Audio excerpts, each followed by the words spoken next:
Épître aux Hébreux chapitre 2. C'est pourquoi nous devons d'autant plus nous attacher aux choses que nous avons entendues, de peur que nous ne soyons emportés loin d'elles.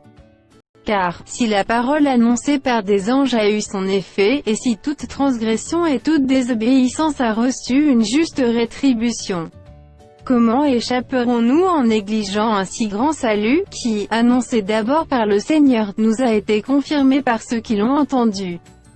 Dieu appuyant leur témoignage par des signes, des prodiges, et divers miracles, et par les dons du Saint-Esprit distribués selon sa volonté. En effet, ce n'est pas à des anges que Dieu a soumis le monde à venir dont nous parlons. Or, quelqu'un a rendu quelque part ce témoignage: qu'est-ce que l'homme, pour que tu te souviennes de lui, ou le Fils de l'homme, pour que tu prennes soin de lui? Tu l'as abaissé pour un peu de temps au-dessous des anges, tu l'as couronné de gloire et d'honneur. Tu as mis toutes choses sous ses pieds. En effet, en lui soumettant toutes choses, Dieu n'a rien laissé qui ne lui fût soumis. Cependant, nous ne voyons pas encore maintenant que toutes choses lui soient soumises.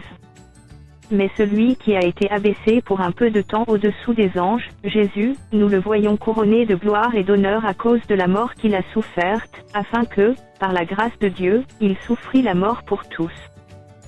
Il convenait, en effet, que celui pour qui est parti sont toutes choses, et qui voulait conduire à la gloire beaucoup de fils, éleva à la perfection par les souffrances le prince de leur salut. Car celui qui sanctifie et ceux qui sont sanctifiés sont tous issus d'un seul. C'est pourquoi il n'a pas honte de les appeler frères. Lorsqu'il dit « J'annoncerai ton nom à mes frères, je te célébrerai au milieu de l'assemblée. Et encore, je me confierai en toi. Et encore, me voici, moi et les enfants que Dieu m'a donnés. » Ainsi donc, puisque les enfants participent au sang et à la chair, il y a également participé lui-même, afin que, par la mort, il anéantit celui qui a la puissance de la mort, c'est-à-dire le diable. Et qu'il délivra tous ceux qui par crainte de la mort, étaient toute leur vie retenus dans la servitude. Car assurément ce n'est pas à des anges qu'il vient en aide, mais c'est à la postérité d'Abraham. En conséquence, il a dû être rendu semblable en toutes choses à ses frères, afin qu'il fût un souverain sacrificateur miséricordieux et fidèle dans le service de Dieu, pour faire l'expiation des péchés du peuple.